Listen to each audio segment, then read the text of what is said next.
about an hour, put stuff away, watched a few things. If you notice, I went home and cut down the beard that was getting out of control. So now I got it down to just a thin thing here. So spend some time, quality time with the family, especially my two little girls who have missed me a lot. My 5-year-old's getting more and more communicative, more and more able to actually make sentences and talk. She's got autism, and just ornery little thing. And my 7-year-old was very cuddly with me, so that was nice to be home with the girls. So wife dropped me off a little over an hour ago and watched a little bit of Alone, and I was mainly putting the stuff away that I grabbed from the house because I grabbed some stuff for the truck. I didn't have a whole lot of laundry to do. Mainly I just washed the clothes that I wore to the house, which I didn't have a chance to dry. So they're on my passenger seat right here. They're going to have to air dry because I didn't have enough time to dry them after they got done in the washer. But was able to get some, good morning. I was able to get some stuff from Walmart yesterday.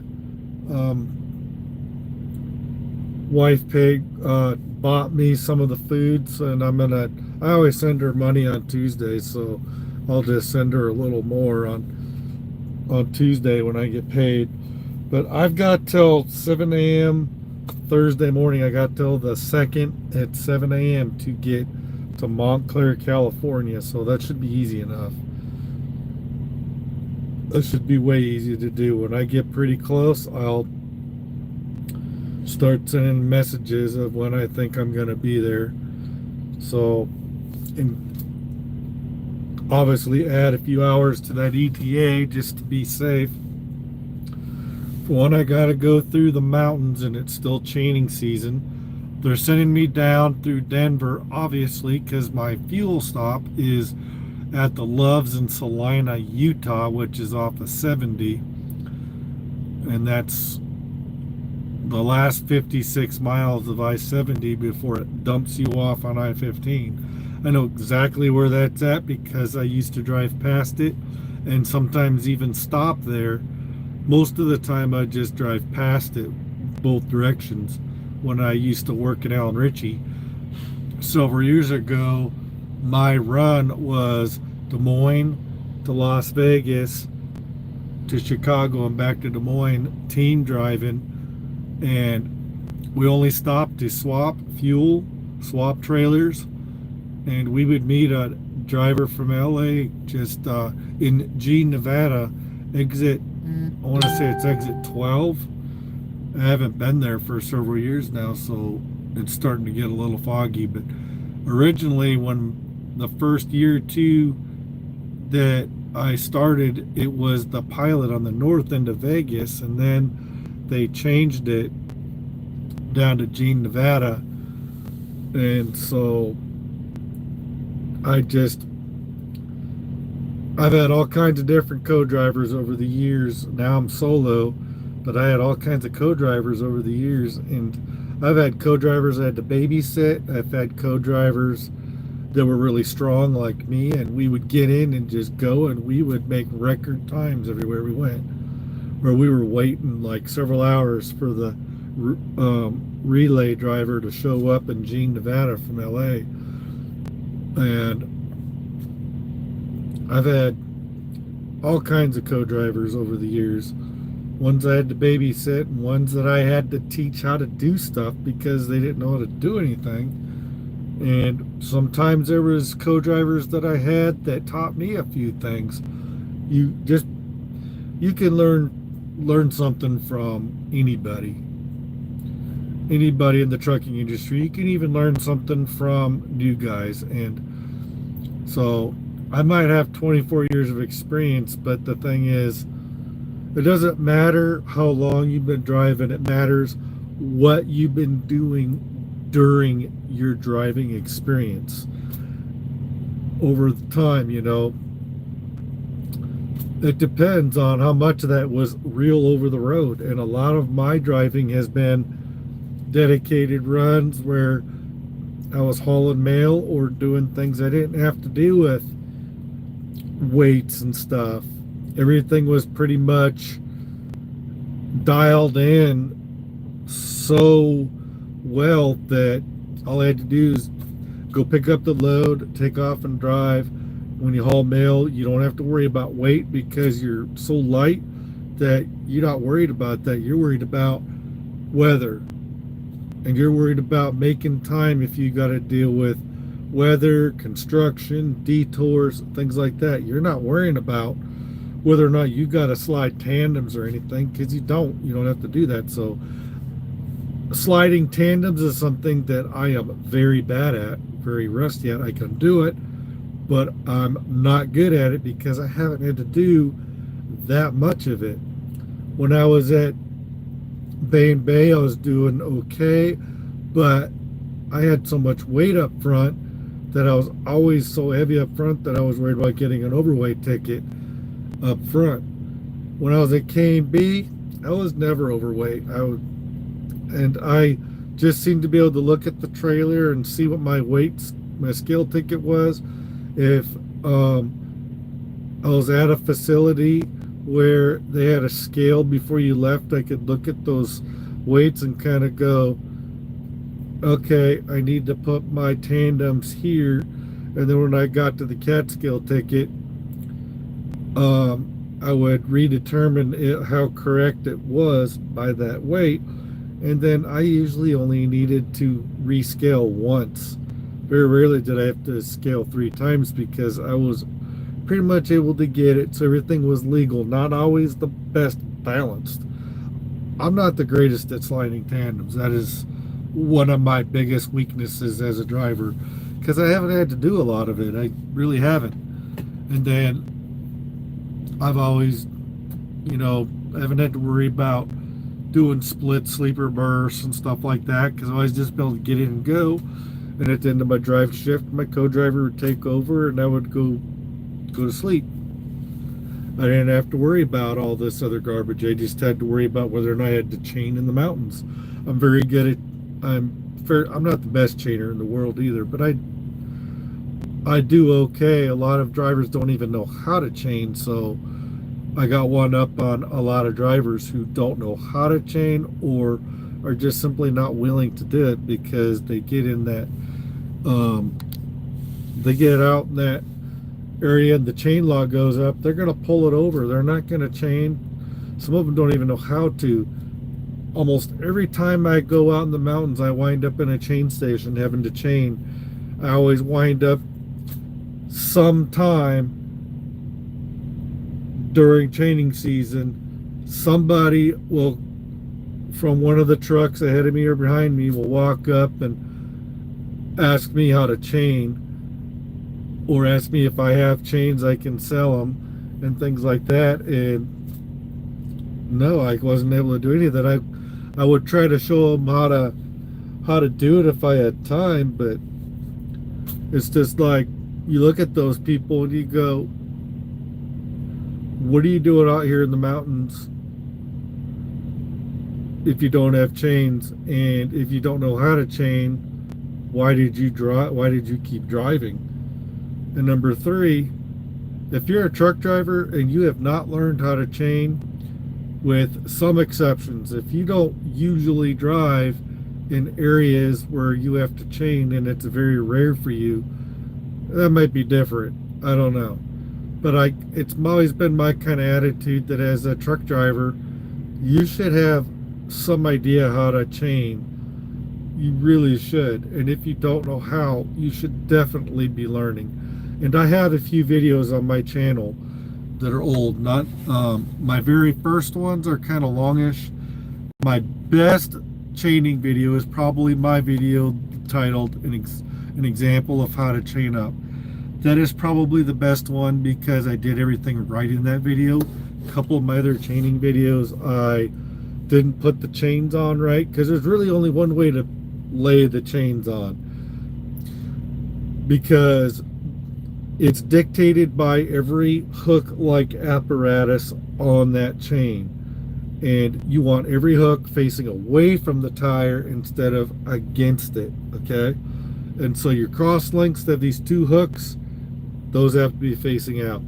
The hook that you connect the two ends on, they need to be facing out. So if you haven't learned how to chain, you really need to, it's in your best interest, because most of the time it's not that big of a deal. Most of the time when that chain lock goes up, you put the chains on and then you drive with your differential on, and you don't drive over 35, and you just get over the mountains. And I don't know what the chain laws are anywhere else, because I've only ever chained west of Denver over Eisenhower Johnson tunnels and Vail, and a couple times out there that last big hill in Utah before you go over and then come down and get dumped off onto I-15. Only places I've ever chained up. Only places I know the chain law. I do not know the chain laws anywhere else, because I've never had to chain anywhere else. So we're getting into summer. Pretty soon the chain laws will be over. The chain laws are still in effect until May 31st, until the end of May. If hopefully the weather's, I don't even know if the weather's going to be bad when I go through Denver tomorrow. I'll stop. I'll get stopped around, I was thinking 9:30 tomorrow morning, if I can make it all the way to Hudson, Colorado. Just for those of you that don't know where that's at, a lot of you probably do know where that's at, but for those of you that don't, Hudson, Colorado is just like 20-30 minutes north of, or it's actually east, because 76 is an east-west highway. So it's about 20-30 minutes east of Denver, depending on where you consider the edge of Denver. But I'll get stopped somewhere around the Hudson or Wiggins area and stop and sleep during the day and get going probably around 6-7 o'clock. No, I shaved it off at home today. It's still there, it's just really thin. That way it gives me a long time to get it grown back. It was starting to get a little bit out of control. And so first I cut my 5-year-old's hair, because she won't sit still for anybody but me. She's autistic and she don't let anybody touch her. She barely lets me touch her, and she doesn't stay still. She's a moving target. Trying to cut her bangs, and I gave her kind of a bob style haircut. Not a good one, kind of choppy looking, because I am not a hairstylist by any means. It's just she needed a haircut, and I'm the only one that she'll even let come close to her with a pair of scissors. So I got her, and then I just cut the bangs of my 7-year-old. So, and then a few hours later, I went and got a shower. Before I hopped in the shower, I knocked this down to this little thin job here, and then I'll just grow it back. So, yeah.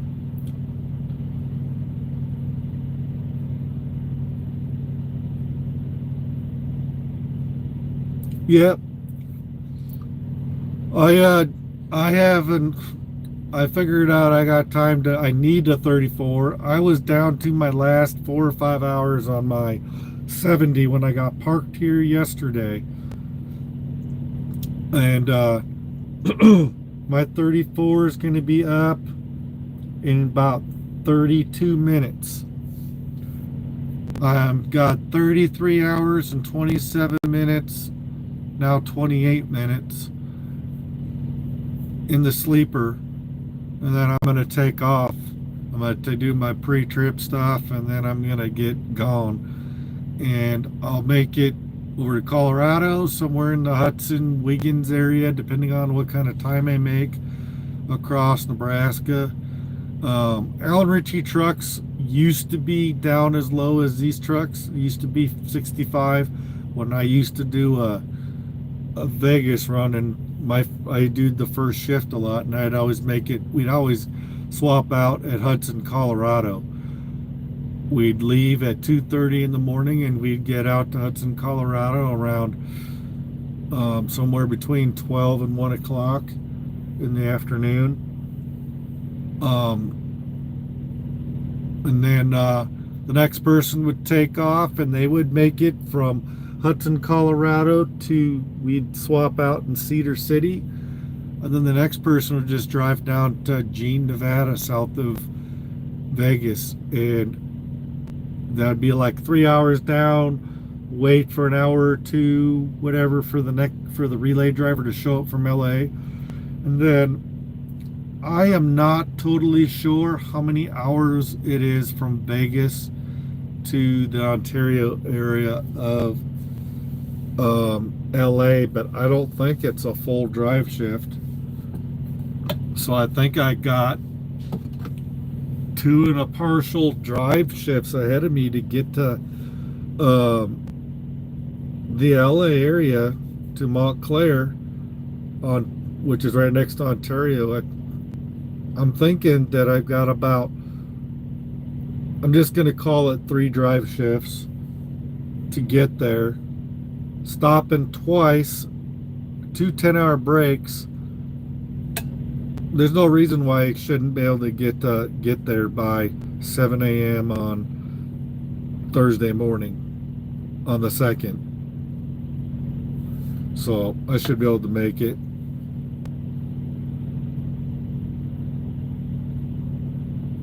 Yep. Okay, which truck stop you at? Which truck stop you at? So I'll get there, and when I get close, I think when I get out there by Cedar City, I'll probably give them a rough estimate. You're sitting at the Loves. I'm probably going to go from this Loves in Des Moines to the Loves in Hudson, Colorado. When I leave there after my 10-hour break, my next fuel stop is Salina, Utah. And then I don't have another fuel stop after that. But I was riding dang near on fumes when I got here. So hopefully it's not going to be quite so bad getting out there to Salina. I heard a few complaints from some other Seal England drivers that sometimes they run these trucks down to where it's down to the last little bit, to where you're seeing that fuel light. This fuel light started to go on as soon as I got down to the last, just above the red mark. So, but everybody knows when you get to that red mark, you usually have still quite a while to drive, but you still gotta really be careful, because as soon as you get down that low, and I hate driving a truck down that low, I usually like to fill it up way before that. All right, man. I'll be taking off here soon. I'm just kind of chilling out till my 34 is over. 33 hours, 32 minutes in the sleeper berth, and then I'll be taking off.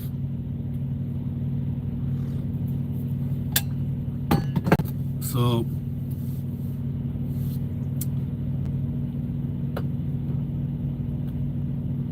that's what I'll be doing here. Let's see, review. I'm gonna go ahead and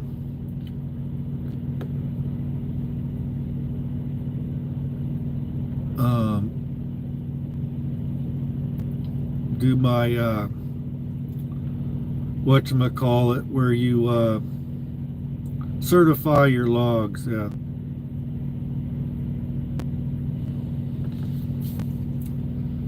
But I'll have to redo it again probably before when that 34-hour thing hits, it'll probably make me recertify it. But I grabbed some stuff to be able to do if I have the opportunity, if I am able to park somewhere that has the right kind of environment.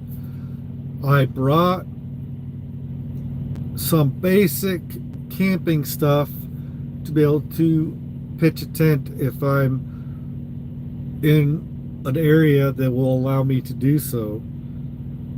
I did bring my butane powered stove so I could cook, because I got some chicken and pork chops and steaks and chicken livers and chicken gizzards,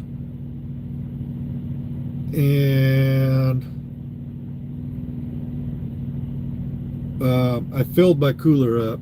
In fact, I grabbed some butter from the house and I didn't have room for it, and I didn't have room for 2 large burritos, red chili burritos that I got from Walmart.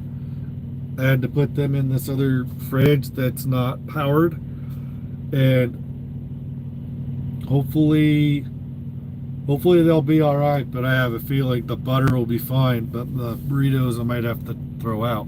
They were the only thing that I wasn't able to put in the fridge, and so I'll just deal with it. They're cheap. I mean, they're like $1 or something a piece or something.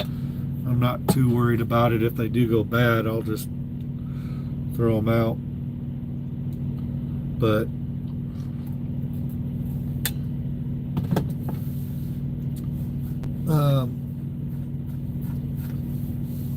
I was going to bring one of my percolators, but I couldn't find them both. One of them's missing the it's one of those camping percolator pots that you can hang over a fire, and the top of the lid, that little clear plastic deal that sits on top of the thing that you can see the thing percolating, bubbling up in, it's missing off the top. And I saw that laying in the garage, and I picked it up and put it somewhere, because I didn't know where the pot was at the time, because my garage is a complete mess and I got to get in there and organize it one of these days, and my office is a complete mess thanks to my little girls who come in there and get in and just are 2 little tornadoes, and they have just gotten into everything. They keep getting into my markers and they keep doing stuff, and they just get into everything and make a complete mess, and trying to stop them from doing it has been an interesting chore, because when I'm home, I'm constantly in and out of the office doing stuff. I'm busy doing things, and trying to run after them all the time is not the easiest. But we got plans, which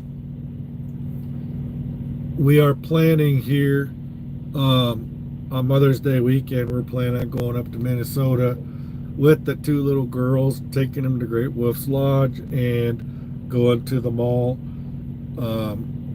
So get in on that Friday the 10th, and I'll go back on the road that Monday night, the 13th, and we're going to be up there the 2 nights. We're going to be up there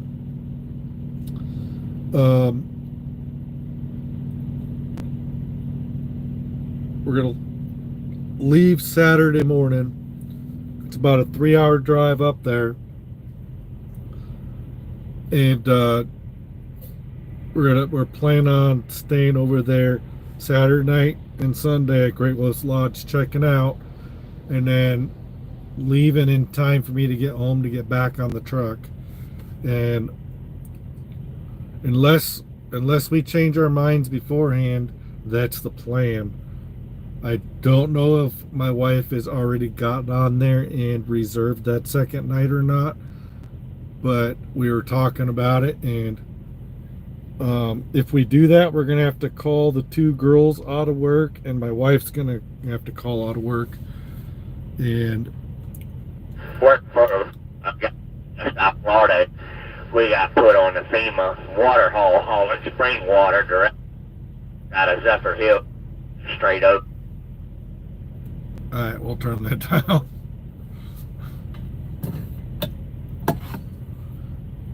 Kind of funny sometimes when the CB just goes off like that and you just catch the middle of a conversation.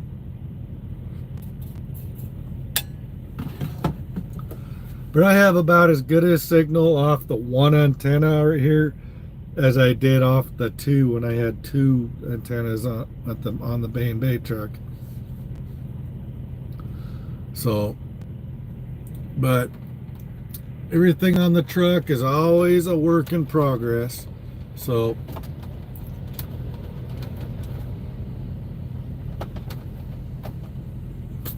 hopefully I'll be able to get that inverter on this truck soon so I can power that other cooler and have more food on the truck, and I can turn that other cooler that I'm mainly using as a fridge. I'm just waiting to be able to turn that into a deep freeze. I can set that to freezing temperatures. I'll set it down to a lower temperature. So I kind of got the truck cleaned up a little bit, but I still got stuff I haven't figured out where to put stuff. So come on. If you see that fridge is not plugged in and powered. I put my 2 burritos and 2 things of butter in there. And then that thing's chock full of steaks, pork chops, cottage cheese, lunch meat, cheese slices, that tuna salad stuff I made a few days ago, which I need to eat that first.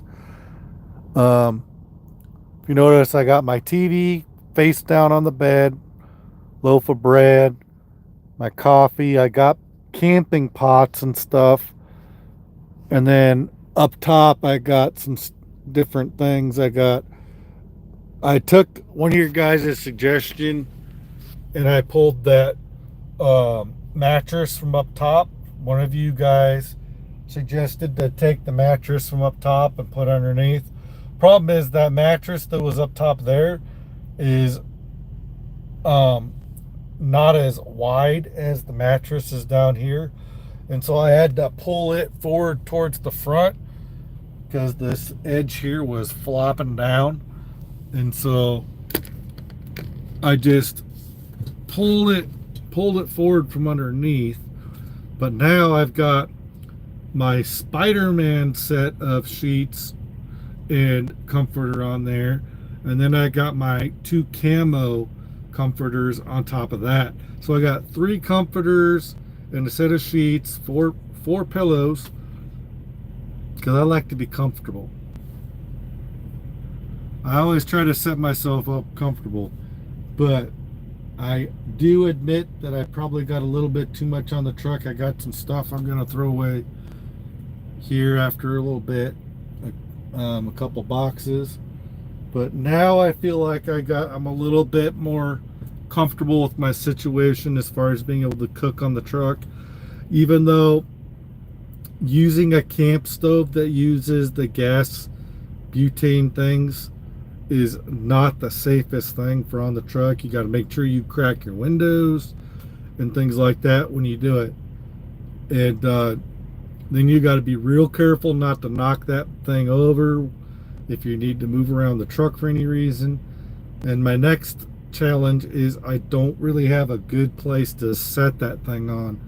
I used to when I was at Randy's and when I was at K&B, I had a little table that folded up that I could jam behind one of the seats while I was driving, and then if I needed to cook, I pulled that out and set that stove on top of it. And I need to get another one of those because I gave that one to my father-in-law. He wound up breaking the thing, and then we wound up getting him a solid wood one because the one I had was one of those flimsy metal ones that's made out of that cheap metal that if you put too much weight down on it just bends up. And that's what he did. He like got up and put his weight on it or something. So all right, where are we at here? I'm coming up on about 17 minutes left of waiting. So, and I am getting hot. So,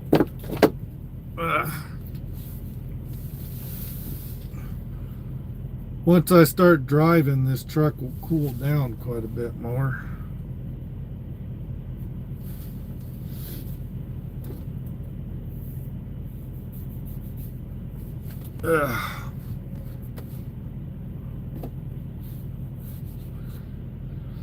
But it should be an easy drive shift driving across. I don't have to worry about much of anything between here and Hudson, Colorado. Just maybe any weather that might be going on between here and there, which high winds probably about the worst of it. I'm so used to driving this area that it's what I'm used to. Out there where I was out east in New York State and stuff, and Maryland and all that I was just out at in the last few days, that sucked. And I knew it would suck, but I was not expecting to get slowed down as many times as I did. And I think that had a lot to do with why I wound up having less hours on my 14 than I did my drive time. But I don't know, I'd never seen that happen before that I can ever remember. If it happened, I probably wasn't paying attention because I was probably I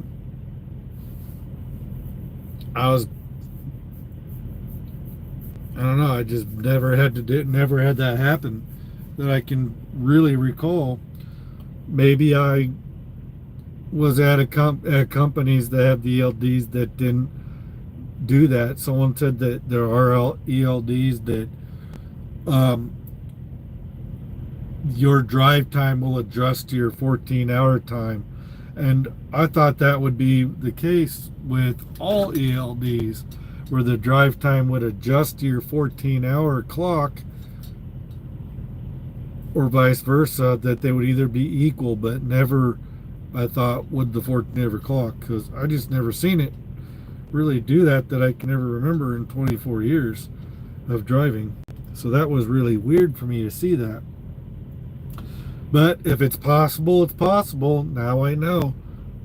But just because you've been driving for a long time doesn't mean you've seen it all.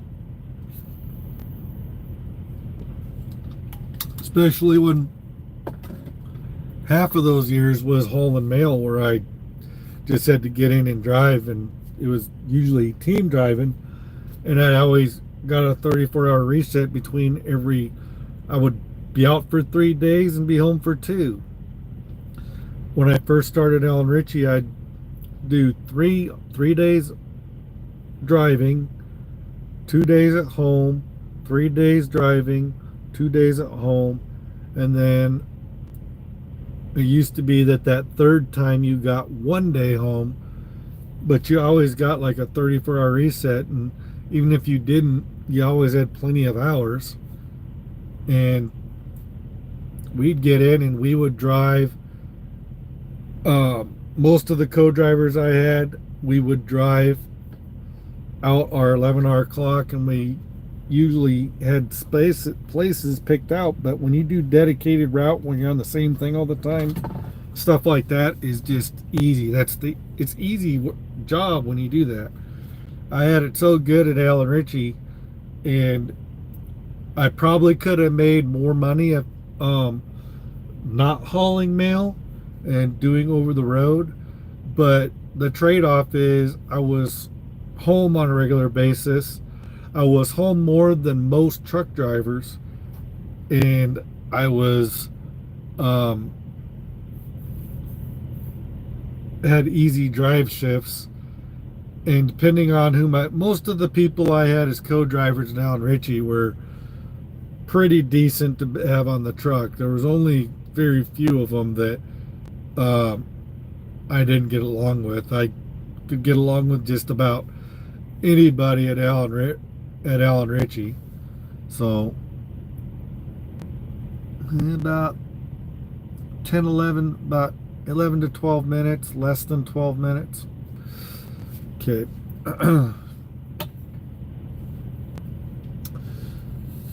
But that's the easy work, man. When you don't have to worry about really ever having to worry about 34-hour resets because you're getting them every couple of days. When you just got to get in and drive, you just go to the post office, pick up a trailer, get a little bitty slip of paper, call in, tell them whatever your load percentage is, because it went up by percentages, not weight. I mean, it was easy. We didn't have to slide tandems because mail is always light. And you just got in and drove. You just had to get in and drive. And we had designated fuel stops, and we would do our half-hour breaks with our fuel stops. So I've got that mindset of go, go, go, get in and just drive out, man, just drive. And, you know, not all drivers out there get that mentality. So one of the things we talk about with my fellow drivers that we drove hauling mail was talked about, you know, the mentality of hauling mail is to get in and just haul butt. You know, you just get in and you just go and try to get done as fast as can and try to get, you know, the first several years I was out in Ritchie, I was always trying to break my record out to Vegas. And I was everybody, my boss was always just like, anybody I put with you, you know, they you make time. I put them on a truck by themselves, they're slow butts, but I put anybody on the truck with you, they make good time, because get in and go, because, you know. And I didn't bitch at my co-drivers. I didn't do any of that. I guess I just exuded that vibe of let's go, and I would get in and drive as far as I could on my time. And pretty much we had designated spots. We just tried to get to those you know, our swap out points as soon as we could, get swapped out and go.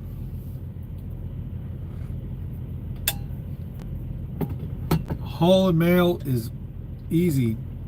It's too bad that the post office is so messed up, because if they weren't going through everything that they're going through now, I would have probably stuck with hauling mail so I could be home more, because that's what my kids were used to me. They're used to me being gone for a few days, but they're not used to me being gone several weeks at a time. And that's been an adjustment for even me, because I can do it. I've done it before, and I can get in and drive. I can make sure I'm up after a 10-hour break and be ready to drive and get gone. It's all the other stuff that I am just terrible at, like evening out the weights is not my strong suit. I've got to get better at that.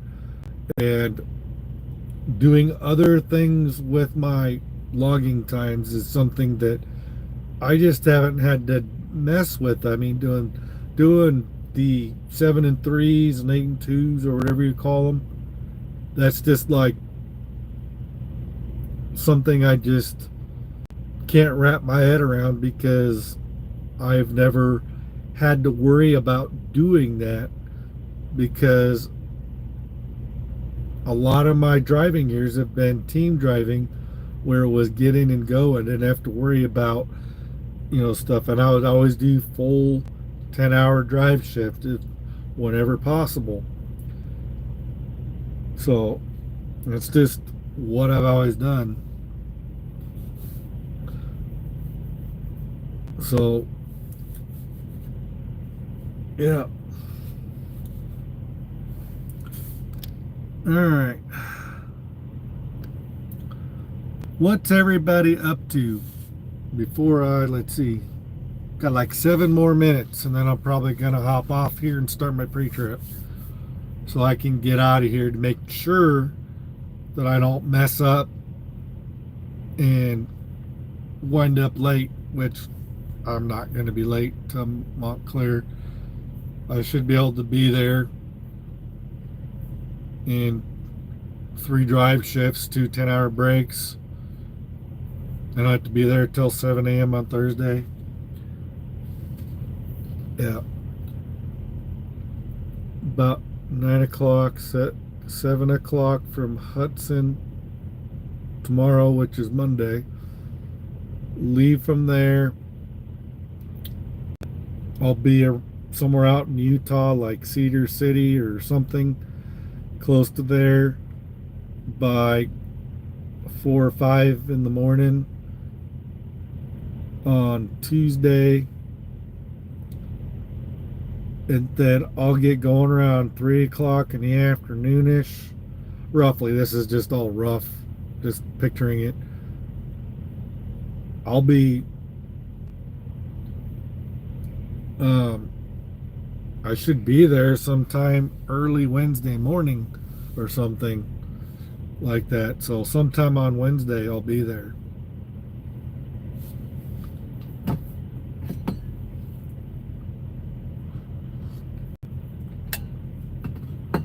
And I don't know how to calculate for whatever I might run into. Let's see.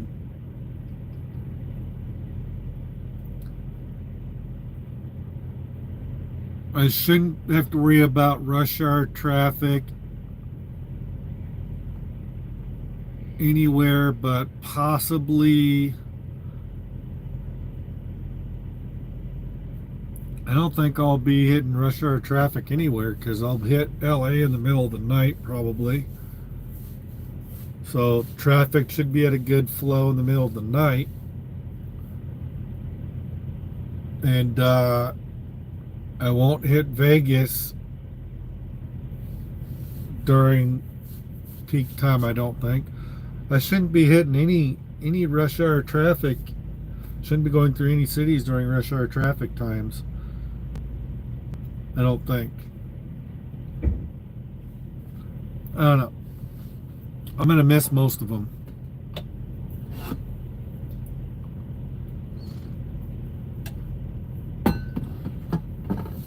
All right, about 4 minutes. And I'm jumping off here.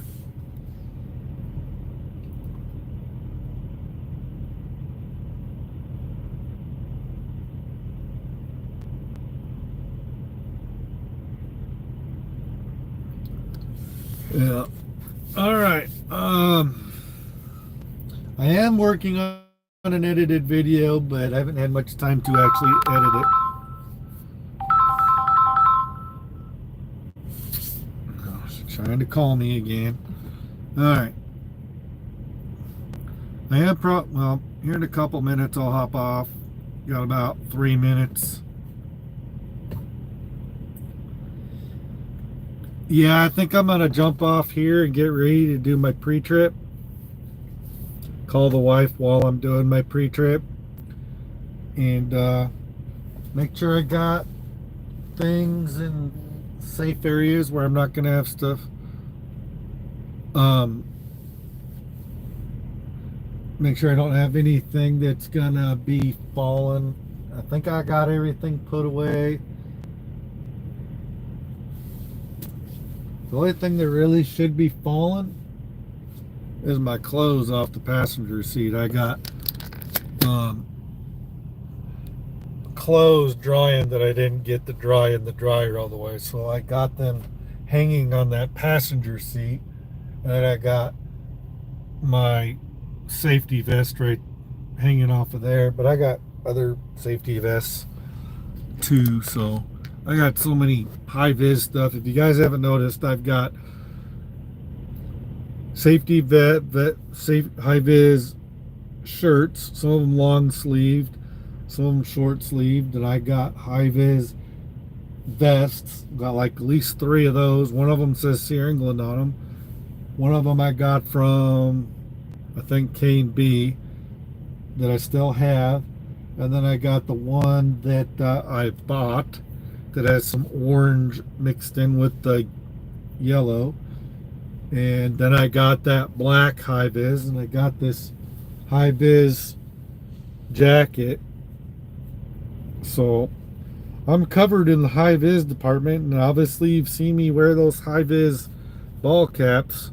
I got those back there too. So I am covered in that high vis department. All right, guys, I'm going to get off here because I got 1 minute before I can do my pre-trip and get going. So I will talk to you guys tomorrow sometime. Talk to you later. Bye. Good to chat. Look forward to my next edited video. I plan on doing some cooking videos, doing some different things. So, alrighty. I'll catch you guys later. Bye.